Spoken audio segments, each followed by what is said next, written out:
Hello.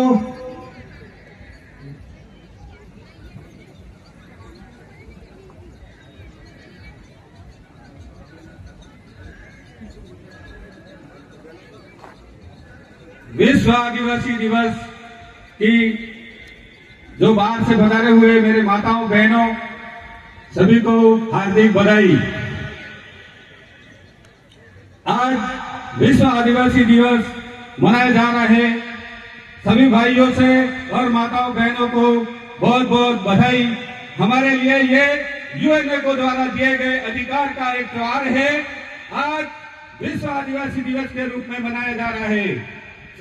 माताओं और बहनों, मैं आपको भी बता देना चाहता हूं कि हम जो ये नकली त्योहार मनाते हैं, जो हमें कोई अधिकार नहीं देते हैं, आज यूएनओ के द्वारा हमें बहुत बड़े अधिकार दिए गए हैं।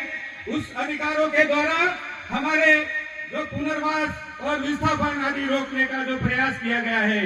और साथियों, मैं बताना चाहता हूं कि विश्व आदिवासी दिवस यूएनए संयुक्त राष्ट्र अमेरिका के द्वारा जारी किया गया एक नेशनल पत्र है, उसके द्वारा हमें अधिकार मिले हैं। और ये वर्तमान सरकारें, जो भारत और राज्य की सरकारें, हमारे अधिकारों से हमें वंचित करना चाहती है। आज मैं बताना चाहता हूं कि ये केंद्र की सरकार हो चाहे राज्य की सरकार हो, जितने भी बड़े बड़े उद्योग लगाती है, हमारे गरीब लोगों की जमीनों पे लगाती है। जिस जमीन पर हम वर्षों से काबिज हैं, उनसे हमें बेदखल किया जा रहा है। साथियों, अगर समय रहते आप जागे नहीं और इसी तरह सोए रहोगे तो हमारी जमीन से भी हमको वंचित कर दिया जाएगा। मैं बताना चाहता हूं कि आप सोच रहे हो कि ये विस्थापन झारखंड, छत्तीसगढ़, मध्य प्रदेश में होता है, लेकिन मैं आपको ये भी बता देना चाहता हूं कि ये सरकारें, हमें सलूमर जिले में भी बड़ी बड़ी कंपनियां आ रही है। अगर आप इसी तरह सोए रहे तो ये कंपनियां हमें अपनी जगह से वंचित कर देगी। अभी एक इंडो गोल्ड कंपनी आई है जो भगराना के क्षेत्र में खनिज में काम करेगी। वहां पे हमारे कम से कम 40-50 गांवों का विस्थापन होगा। समय रहते जाग जाओ। ये सरकारें हमारी नहीं है। और हमारे जनप्रतिनिधि, आपने जो पहले जनप्रतिनिधि बना के जो विधानसभा और राज्यसभा और लोकसभा में भेजे, क्या कभी आदिवासी अधिकारों के बारे में उन्होंने बोला? कभी नहीं बोला। जो अभी आपने देखे हैं कि भारत आदिवासी परिवार ने 4 विधायक और एक लोकसभा में राजकुमार जी को भेजे हैं, तो वो आपके हक और अधिकार की बात करते हैं। और इससे पहले क्या लोकसभा में हमारा कोई आदमी नहीं गया था, लेकिन वो हमारे वोटों से गया था और काम दूसरों के इशारे पे करता था। इसलिए साथियों, जो आपके हक और अधिकार, जो आपके दुख और दर्द को समझे, उसे ही जनप्रतिनिधि बना के भेजो, ताकि हमें विस्थापन जैसी समस्याओं का सामना नहीं करना पड़े। आज हमें इस तरह से जब जोर दिया गया है कि गरीब के लिए अलग शिक्षा और पैसों वालों के लिए अलग शिक्षा, इसलिए हमें जाग जाना है। समय रहते जाग जाओ, हमारे बच्चों को पढ़ाओ। अपने भूखे भी रहना पड़े, रात को काम करना पड़े, डबल 12-12 घंटे एक्स्ट्रा काम करो, फिर भी अपने बच्चों को पढ़ाओ। तो शिक्षा वह शेरनी का दूध है। बाबा साहब ने कहा था, शिक्षा वह शेरनी का दूध है, जो पिएगा वो दहाड़ेगा। हम अनपढ़ रहेंगे, हमारे अधिकारों के बारे में जानेंगे नहीं, तो हम अपने दुश्मनों से कैसे लड़ेंगे? इसलिए साथियों, अब समय नहीं है। हमारी माता और बहनों से भी निवेदन है कि जितना भी पुरुष आदमी जिम्मेदार है, उतना आप भी जिम्मेदार हो। आप बताओ कि हमारे बच्चे को भी पढ़ाना है, कितनी भी मुसीबतें आए फिर भी उसको पढ़ाओ और उसको अपने अधिकारों के बारे में जागरूक करो।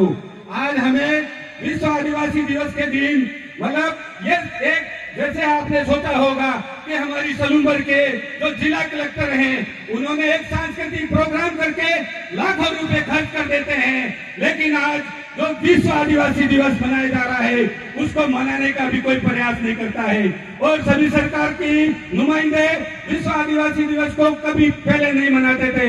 आदिवासी परिवार की एक पहल के द्वारा अब उनको ये लग गया है कि अब आदिवासी जाग चुका है, अब आदिवासी अपने अधिकारों के हक की लड़ाई करता है। आपने अपने सलूमर या उदयपुर जो लोकसभा सीट है, उससे आपने एक सांसद साहब को भेजा है। आपने भी वोट दिया है, मैंने भी वोट दिया है, यह हमारी गलती थी। आज दिन तक उसने आपके अधिकारों के बारे में कुछ नहीं बोला। हमारे जो उदयपुर बांसवाड़ा लोकसभा सीट से जो सांसद साहब गए हैं, वो आपकी कितनी आवाज उठा रहे हैं कि उन्हें पता है कि गरीबी क्या होती है। गरीबी से जो अधिकार मिले हैं, उन अधिकारों का दुरुपयोग हो रहा है। और साथियों, आप सलूंगर के जो पास निवास करते हैं, उन भाइयों और माताओं को भी ये निवेदन करना चाहता हूँ कि हमारे यहाँ भी बड़े बड़े भूमाफियाओं के द्वारा हमारी जमीन पर कब्जे किए जा रहे हैं। और साथ ही जितने भी प्लांटेशन, जितने भी सरकारी ऑफिस बनाए जाते हैं, वो गरीबों की जमीन पे बनाए जाते हैं। और हमारा जो आदिवासी परिवार का कार्यकर्ता है या गरीब कार्यकर्ता है, उसे ये नहीं पता कि ये जमीन हमारी है। पिछले समय घाघरापाल के पास जो जमीन है, उस जमीन को सरकार ने चिन्हित कर दिया और उस जिला कलेक्टर ने लिख दिया यहाँ कोई निवास नहीं करना चाहता है। मैं कलेक्टर महोदय से भी ये निवेदन करना चाहता हूँ कि आपने मोती ग्रुप से सत्यापन नहीं किया। हमारा गरीब परिवार का आदमी अशिक्षित होने के कारण उसे अपनी जमीन खाते नहीं कराई जा सकती थी। 70 परिवारों का विस्थापन किया।